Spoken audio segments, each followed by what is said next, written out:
I am a worm and no man, a reproach of men and despise of the people. Biruin niyo po, no, mga minamahal, ang tingin po na nagsulat nito ng Psalms, siya po ay uod. Ano po bang uod? No? Napakababa po. No, pasensya na po kung sabihin natin yan. Pero kumpara naman po sa atin, ano, ang lino po niyan, ano, sa Psalms chapter 22. No? But I am a worm, verse number 6. But in verse 7, all they that see me laugh me to scorn. Ako'y pinagtatawanan nila. They shoot out the lip. They shake the head, saying, he trusted in the Lord that he would deliver him. Let him deliver him, seeing he delighted in him. But thou art he that took me out of the womb. Thou didst make me hope when I was upon my mother's breast. I was cast upon thee from the womb. Thou art my God from my mother's belly. Be not far from me, for trouble is near, for there is none to help. Many bulls have compassed me, strong bulls of Bashan have beset me about, or round about. They gape upon me with their mouths, as a raving and a roaring lion. I am poured out like water, and all my bones are out of joint. My heart is like wax, it is melted in the midst of my bowels. My strength is dried up like a potsherd, and my tongue cleaveth to my jaws. And thou hast brought me into the dust of the earth. Ano po? I may tell all my bones, they look and stare upon me.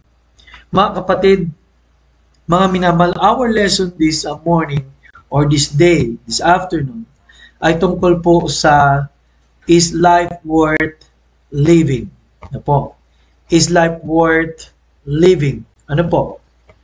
Is life worth living? Kaya number 1, life is worth living when we maintain a positive self-image. Doon po, ang linaw po, no, na wala naman nagsabi doon sa nagsulat na gano'n ang tingin sa kanya, pero yun ang pairamdam niya. Pero take note, na hindi nga tayo lalabas sa mundong ito kung hindi lang ho sa tulong ng Diyos.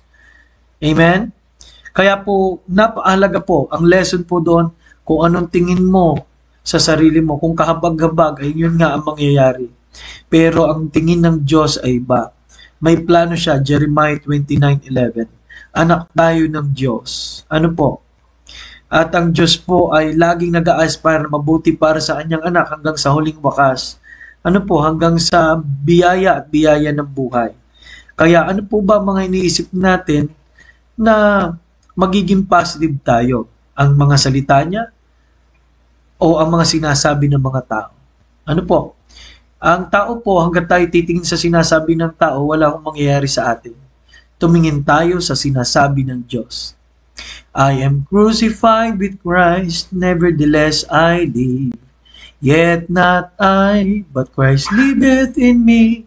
And the life which I now live in the flesh, I live by faith of the Son of God, who loves me and gave Himself for me. Galatians 2:20.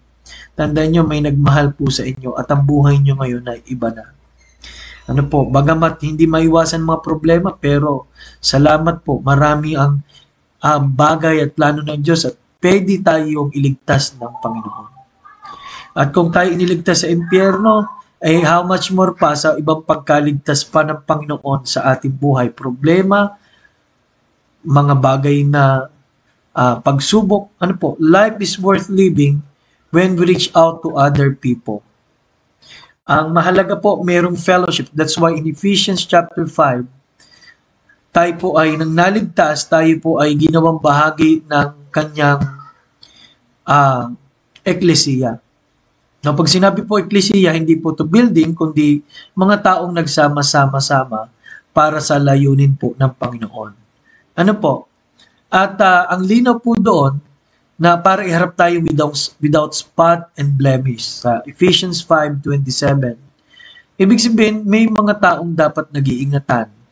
At salamat, sa Bible ho, walang David kung walang Jonathan.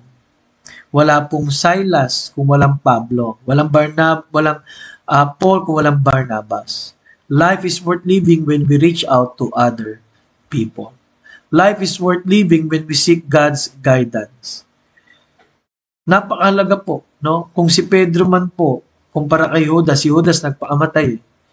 Laging may second chance. Sabi ng Panginoon kay kay Pedro nang siya po ay lumayo, "Love is thou me more than this," habang sila'y nag-iihaw ng isda sa tabing dagat. Pero ang kamangha-mangha sinabi ng Diyos, "But Peter, I have prayed for thee, that thy faith fail not, and when thou art converted, strengthen thy brethren."